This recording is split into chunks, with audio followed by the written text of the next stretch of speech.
Magandang araw po, welcome po sa aking channel, Love9 TV. Patalasasan po, meron po ba kayong mga properties na napapabayaan or non-performing assets? Plan nyo ibenta, pero wala kayong oras sa pagbenta nito. Kung ito'y pagkakatiwala nyo po sa amin, tawag lang po kayo sa aking numero, usap po tayo, gawin ko po ng video for free. Yes, libre po, wala po kayong babayaran. Tutulungan pa namin kayong mabenta ang inyong property. Kami na po bala sa marketing, sa boosting or paid ads. Even sa tripping, hindi na po kayo mapapagod sa pag-entertain ng mga buyers. Kami na po bala sa lahat. Tawag lang po kayo. Nandito po tayo ngayon sa Dasmariñas, Cavite kung saan meron po tayong bagong video presentation. Isang 2-story house sa may lot area na 65 square meters. May floor area po ito na 70 square meters more or less. Ito po yung covered carport. Nakakasya ang isang SUV. At tungkol naman po sa dokumento nito, ito po'y titulado, buhay po ang may-ari, kaya wala po kayong maging problema sa documentation o sa transfer ng title. Ito po yung main door na naka-aluminum screen door at solid wood door. Welcome po dito sa bahay ni Ma'am at Sir. Ito po yung living area o salas, then naka-tile flooring na rin po ito. Wala rin po kayong papagawa dito, gawa ng well-maintained po itong property. Pulido po ang pagkapintura nitong wall at ceiling. Once na ma-acquire nyo po itong property, pwede na pong lipatan kaagad. Ang kulang na lang po ay kayo at ang gamit nyo. Mula po dito sa living area, ito po yung dining area.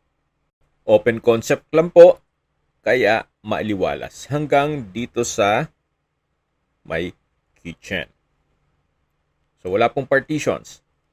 May kitchen countertop, may wall-mounted kitchen cabinet, then storage ng kitchen utensils.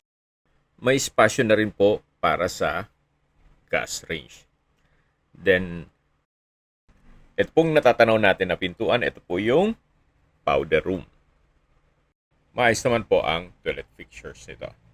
So, ito po ulit yung kitchen, dining area, then sa dulo yung living area at main door. Then, yung covered car garage na o carport o garahe. So ito po yung hagdan, naka-concrete and tiled staircase, then tubular handrail, then metal railing. Nandito na po tayo sa second floor. Check po muna natin itong first bedroom. Napakalaki po ng spasyo nito. May bed frame and mattress. Hindi ko lang alam kung kasama po yan. Wala pong nabanggit. Then may study table, may aircon. Then meron pong wall-mounted na TV rack. At dito naman po yung sliding glass door. Papunta dito sa terrace. Na paikot po yan ng security grill. Actually, kung malaking pamilya kayo, pwede pa po itong gawing another bedroom. Then yung first bedroom na dinaanan natin, pwede naman lagyan ng partition. Then lagyan ng kanya-kanyang pinto. So depende po sa inyo kung ano magiging purpose nyo dito. Sayang naman din kasi ng espasyo. Extend nyo lang po yung bubong o roof. Then dito sa gitna, lagyan ng isang toilet and bath na Jack and Jill para sharing na po itong dalawang kwarto. So, ito po yung first bedroom na naipresent ko na sa inyo kanina. Then, lalabas po tayo para ma-check natin yung ibang parte nitong bahay. Dito naman po pwede pong extend yung partition para mas malaki naman yung kabilang kwarto. Meron rin pong open shelves. Actually, kung gawing maliit na kwarto, pwede naman po ito. Especially kung bata lang naman ang matutulog dito. Kahit hindi nagalawin yung itong pangalawang kwarto. Then, meron pong access door dito na itong side na to ay may opening sa taas na nag-serves as natural ventilation para hindi nga naman mainit mula dito sa dulo na kwarto. So, ito naman po yung second bedroom. Sa spasyo naman, sakto lang siya. Hindi naman siya ganun kaliit at hindi naman ganun kalaki. Meron lang mga malaking kagamitan, kaya parang masikip po siya. Pero pag single bed, pwede naman po dito. Then maliit na wall-mounted cabinet. So far, ang assessment po dito sa presyo ni Sir is fair deal na rin. Okay, babanggitin ko na po ang presyo nito. Binebenta niya lang ito sa halagang 3 million pesos. Meron na po kayong bahay dito sa Dasmariñas, Cavite at malapit po sa lahat. Pero neto na po sa kanila. Ibig pong sabihin, si buyer na po ang sasagot sa lahat ng taxes at expenses with regards to documentation. As is where is po ito, what you see is what you get. Dun sa presyo ni owner. Okay, sa distance, location at travel time portion na po tayo.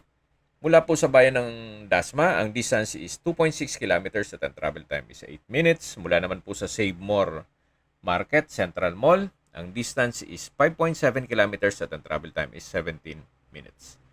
Mula po sa District Mall, Imos, ang distance is 5.5 kilometers at ang travel time is 17 minutes. Mula naman po sa Daang Hari Extension, na connecting MCX, SLEX, all the way to North Luzon Expressway at ibang parte ng Metro Manila, ang distance is 6.1 kilometers at ang travel time is 19 minutes. Mula naman po sa De La Salle at Emilio Aguinaldo Dasmariñas Campus at De La Salle Medical Center, ang distance is 5.5 kilometers at ang travel time is 19 minutes. Yan po yung like kong binabanggit sa aking video na dapat nyo i-consider sa paghanap ng property, yung meron pong malapit na hospital. Hindi ko naman po sinasabing sakitin kayo, yan naman po for emergency purpose lang naman. Mula naman po sa Vermosa, sa Daang Hari, ang distance is 8.6 kilometers at ang travel time is 23 minutes. Kung manggagaling naman po sa Manila o sa airport, ang distance is 29.7 kilometers at ang travel time is 55 minutes. Binebenta po ito ni owner sa halagang 3 million pesos net. Ibig pong sabihin, si buyer na po ang sasagot sa lahat ng taxes at expenses with regard to documentation. Kung may mga katanungan po kayo, tawag lang po kayo sa aking numero. At sa mga kababayan naman natin na sa ibang bansa, meron po akong WhatsApp, Viber at Telegram. Same number lang po, 0917-316-3399. Sa mga nagtatanong naman po ng aming Facebook, meron po aming Facebook page na Nov9TV at Facebook Real Video. Meron din pong TikTok at Instagram.